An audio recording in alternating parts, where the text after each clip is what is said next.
ಎಲ್ರಿಗೂ ನಮಸ್ಕಾರ. ಸುಮಾರು ಒಂದು 15 ವರ್ಷಗಳಿಂದ ನಾವು ಧಾರಾವಾಹಿ ನಿರ್ಮಾಣ ಮಾಡ್ತಾಯಿದ್ದೀವಿ. ಕನ್ನಡ ಧಾರಾವಾಹಿಗಳನ್ನ ನಿರ್ಮಾಣ ಮಾಡೋದೇ ಒಂದು ಹೆಮ್ಮೆ ವಿಷಯ.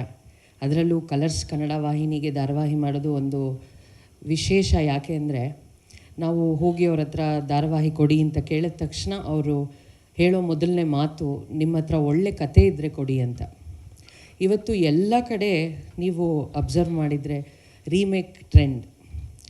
ತುಂಬ ಸುಲಭ ರೀಮೇಕ್ ಧಾರಾವಾಹಿಗಳನ್ನು ಮಾಡಿ ನಾವು ಗೆಲ್ಲೋದು. ಯಾಕೆಂದರೆ ನಮ್ಗೆ ಆಲ್ರೆಡಿ ಕಥಾ ಹಂದರ ಗೊತ್ತಿರುತ್ತೆ, ಪಾತ್ರಧಾರಿಗಳು ಯಾರು ಹಿಟ್ ಆಗ್ತಾರೆ, ಯಾರು ಫ್ಲಾಪ್ ಆಗುತ್ತೆ, ಎಲ್ಲವೂ ಆಲ್ರೆಡಿ ಒಂದು ರಿಸರ್ಚ್ ಆಗಿಬಿಟ್ಟಿರುತ್ತೆ. ಆದರೆ ಸ್ವಂತ ಕತೆ ಮಾಡಿ ಆ ಕಥೆಯನ್ನು ಸುಮಾರು ನಾವೀಗ ಒಂದು ಎಳೆ ಹೇಳಿದ್ದಕ್ಕೆ ಇಡೀ ಕಲರ್ಸ್ ಕನ್ನಡ ಟೀಮ್ ನಮ್ಮ ಜೊತೆ ಕೂತು ಒಂದು 2-3 ತಿಂಗಳು ಅದ್ರ ಮೇಲೆ ಕೆಲಸ ಮಾಡಿ ಪ್ರೇಕ್ಷಕರ ಮನ ಮುಟ್ಟೋ ಕತೆ ಆಗೋವರೆಗೂ ಅದನ್ನು ಬಿಡದೆ ಗಟ್ಟಿ ಕತೆ ಮಾಡಿ ಆಮೇಲೆ ನಾವು ಚಿತ್ರೀಕರಣಕ್ಕೆ ಹೋಗಿದ್ದು. ಸೊ ಅಷ್ಟು ಶ್ರಮ ಇದೆ.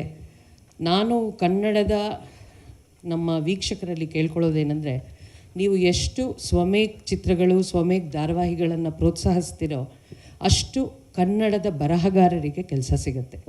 ಸೊ ದಯವಿಟ್ಟು ಸ್ವಮೇಕ್ ಚಿತ್ರಗಳು, ಸ್ವಮೇಕ್ ಧಾರಾವಾಹಿಗಳನ್ನು ಹೆಚ್ಚು ಪ್ರೋತ್ಸಾಹಿಸಿ ಅಂತ ಕೇಳ್ಕೊಳ್ತೀನಿ. Thank you.